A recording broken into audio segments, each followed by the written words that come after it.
Made some news last night. 26 additional pardons announced. Roger Stone was on the list, so was Paul Manafort, and Jared Kushner's father, Charles Kushner, also made the list. We're joined by Ken Blackwell, the former mayor of Cincinnati, former Secretary of State in Ohio, also a former Trump transition team member.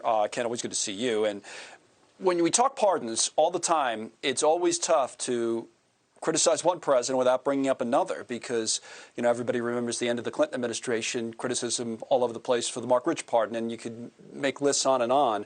I'm not sure if one justifies the other, but first of all, your thoughts on what you're hearing from this president on pardons.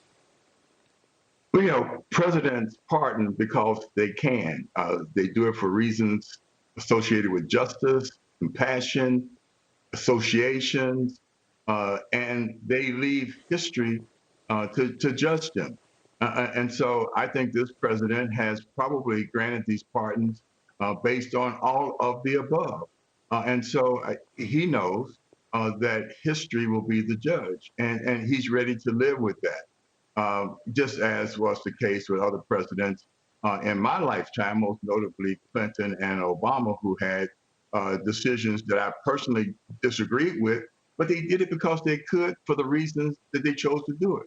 And that's just something that we live with within our system. I'm sure that the president thinks that anybody who disagrees with him will say, well, you know, at least the guy gave us the most resilient economy in all of American history, if not all of human history.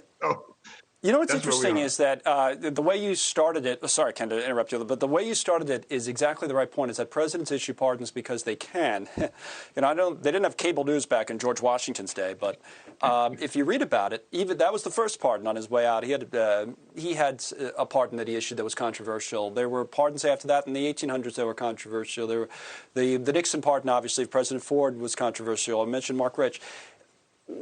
You know, it's one of those questions that I know probably doesn't matter, but I'll ask it anyway. Why do we have this power of the pardon? Do you believe in it, and do you believe it should be as broad as it is in the Constitution? Well, look, the President of the United States is not the king. There are separations of power. But when he or she is President of the United States, they get information that comes over the counter that none of us do. And so they are president of the United States. They have to make judgment calls. And just as any baseball coach will tell you, whether he's coaching world champions or, you know, struggling minor league teams, you have to learn how to deal with criticisms and understand that dogs don't bark at parked cars. So that's just a fact of life of leadership when you're the president of the United States. I guess, yeah, I guess. And you do get the criticism from all sides, no matter what party you're in. All right, Merry Christmas, Ken. Thank you. And good to talk to you again about this and everything else this year. Ken Blackwell with us today as we continue.